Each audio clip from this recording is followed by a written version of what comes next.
শুরুতেই অভিনন্দন জানাতে চাই। আপনি আন্ডার-17 কোচ হিসেবে নিযুক্ত হয়েছেন। বাট আমরা যদি একটু জানতে চাই কিভাবে আসলে নিযুক্ত হওয়া হলো? মানে হুট করে হয়েছে কিনা বা বিসিবির সাথে আগে থেকে কথাবার্তা চলছিল কিনা?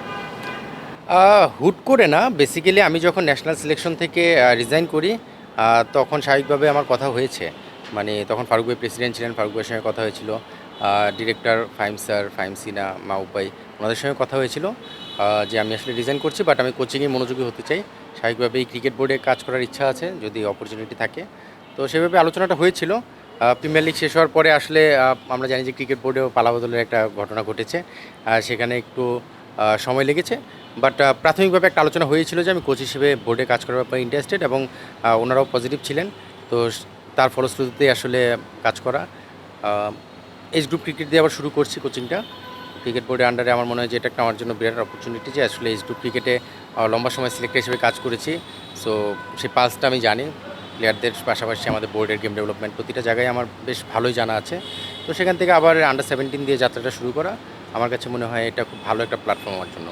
ভারতের রাহুল দ্রাবিড় উনি শুরুতে বয়সভিত্তিক দলে কাজ করেছেন। এরপরে টিমের হয়ে কাজ করেছেন। এরপর ন্যাশনাল টিম এসেছিলেন। আপনার প্ল্যানটা নিশ্চয়ই এরকম ছিল। হ্যাঁ, আমি যখন আন্ডার-19 যখন আকবর হৃদয়রা ছিল আসলে, তখন 2019-এ যখন আমরা ট্রাইনেশন খেলতে গেলাম ইংল্যান্ডে, ইন্ডিয়া, বাংলাদেশ আর ইংল্যান্ড, তখন রাহুল দ্রাবিড় সেখানে কিন্তু তাদের মেন্টর হিসেবে গিয়েছিল। সো আমি তখনই জিনিসটাকে নোটিস করেছি যে আসলে রাহুল দ্রাবিড় এত নিচে থেকে শুরু করার উদ্দেশ্যটা কী, এবং আমার মনে হয় যে এটা একটা ভালো প্ল্যাটফর্ম। নিজেকে ওইখান থেকে শুরু করলে আস্তে আস্তে নিজেকে আপগ্রেড করে নিজেকেও ডেভেলপ করা যায়, পাশাপাশি আমার মনে হয় যে নিজের এক্সপিরিয়েন্সটাকে সেভাবে শেয়ার করা যায়। নিশ্চিতভাবে আমারও স্বপ্ন একসময় একদম টপ লেভেলে মানে বাংলাদেশ টিমের হয়ে কাজ করার। সেই স্বপ্নের যাত্রা শুরুটা আসলে এখান থেকে করার কারণে আমার যে এক্সপিরিয়েন্সটা হবে, নিশ্চিতভাবে আমি সেভাবে গড়ে উঠতে পারবো। সো রাহুল দ্রাবিড়ের সেই বিষয়টা তখনই আমি নোটিস করেছিলাম, এবং আমার মনে হয় যে উনি একটা এক্সাম্পল তৈরি করেছেন রাহুল দ্রাবিড়, যে আসলে কীভাবে আসলে ক্রিকেটে কোচিংটাকে নিজেকে ডেভেলপ করা যায় এবং ক্রিকেটটা এগিয়ে নিয়ে যাওয়া যায়। সো এটা চমৎকার একটা এক্সাম্পল, এবং আমিও আসলে সেই পথে হাঁটার পথে এগিয়ে যাওয়ার চেষ্টা করছি। আমরা পাওয়ার জেনারেশন শক্তি চুমুকে অ্যাকশন পাওয়ার চুমুকে অ্যাকশন। সো আন্ডার-17 মানে এখন বাংলাদেশ জাতীয় দলের প্লেয়ারগুলো আপনার হাত ধরেই মূলত আসবে। সো এটা আসলে কতটুকু চ্যালেঞ্জ হিসেবে দেখছেন, এবং আলাদাভাবে আপনার কি কোনো পরিকল্পনা বা প্ল্যান আছে কিনা তাদের নিয়ে ভিন্নভাবে কাজ করা? ভিন্নভাবে বলতে আসলে এজ গ্রুপ ক্রিকেট নিয়ে তো কাজ অনেক আগে থেকেই করি। সিলেক্টর হিসেবে করতাম, এখন কোচ হিসেবে মাঠ থেকে করব।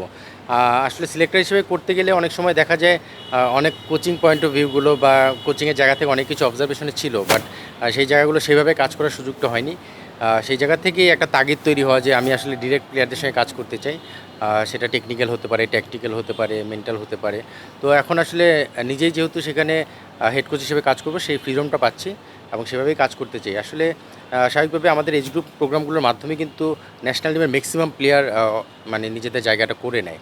আর এজ গ্রুপ না খেলেও অনেকে ন্যাশনাল টিমে আসে, বাট আমরা যদি আমাদের ন্যাশনাল টিমের স্কোয়াডগুলো দেখি বা যারা 20-25 জন 30 জনের পুল রয়েছে, আপনারা দেখবেন যে ম্যাক্সিমামই কিন্তু আমাদের এজ গ্রুপ ক্রিকেট থেকে উঠে আসে, সেটা 15, 17, 19 এইসব এজ গ্রুপ থেকেই।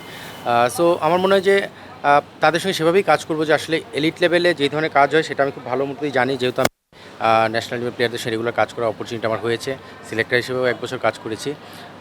তো আমার মনে হয় যে তাদের ইন্টারন্যাশনাল মানের প্লেয়ার তৈরি করার ক্ষেত্রে যেই বিষয়গুলো নজর দেওয়া দরকার, সেই জায়গাটায় আমি নজর দেওয়ার চেষ্টা করব। আগেও কোচরা হয়তো করেছেন, স্বাভাবিকভাবে আমি আমার মতো করে সেই জায়গাটায় একটু কাজ করার চেষ্টা করব। তবে তার সঙ্গে আমি ম্যাচ আপ করার চেষ্টা করব আমাদের যারা এর উপরে কাজ করছে, যেমন নাবিদ নওয়াজ এখন 19-এ কাজ করছে। স্বাভাবিকভাবে এইচপিতে রাজিন সালে, ডেভিড হ্যাম্প রয়েছে। তারপরে আমি যদি দেখি সোহেল ভাই, বাবুল ভাই রয়েছে যারা এই টিম হয়ে করছে, ন্যাশনাল টিমে যারা রয়েছে সালাউদ্দিন ভাই। তো সবার সঙ্গে একটা ম্যাচ আপ করে যেন আমি কোচিংটা সেখানে করতে পারি, কারণ শুধু আমি আমার মতো করলেই হবে না। ন্যাশনাল টিমের ওনারা কীভাবে চিন্তা করে তাদের সঙ্গেও আমার যদি আন্ডারস্ট্যান্ডিংটা থাকে, তাহলে একই প্রসেসে প্লেয়াররা গড়ে উঠবে। সেই কাজটাতে আমার মনোযোগ রয়েছে। আমি যদি আরেকটু স্পেসিফিকভাবে জানতে চাই, বাংলাদেশের ক্রিকেটে যেটা সবসময় অভিযোগ বা আমি সমালোচনা বলবো যে বয়সভিত্তিক দলে ক্রিকেটাররা অনেক ভালো পারফর্ম করেন, বিশ্বের অন্যতম সেরা হিসেবে যারা আসলে উঠে আসেন, বাট ন্যাশনাল টিম আসার পরে খেই হারিয়ে ফেলেন। সো আপনার কি মনে হয় এটা একটা আপনার জন্য চ্যালেঞ্জ হবে যে তাদেরকে আমি হয়তো আরেকটু ভিন্নভাবে গ্রো করবো, যাতে তারা ন্যাশনাল টিমে যারা একটু বেটার পরিপক্কতা পায়? অবশ্যই, অবশ্যই। কারণ আল্টিমেটলি যেহেতু আমার ইন্টারন্যাশনাল খেলার ব্যাকগ্রাউন্ড আছে, মানে আমি খেলেছি একটা সময়।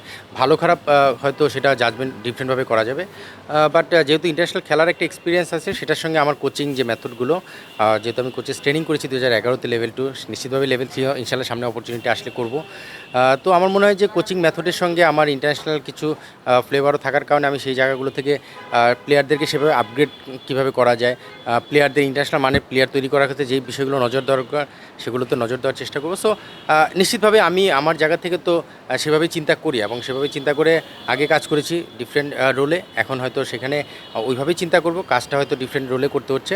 বাট হ্যাঁ, অবশ্যই আমি চাই যে আমাদের প্লেয়াররা যেন ইন্টারন্যাশনাল মানের যখন তৈরি হবে তখন যেন যে বাধা বা প্রতিবন্ধকতা আসে সেগুলো যেন ওভারকাম করতে পারে, সেভাবেই তৈরি করা।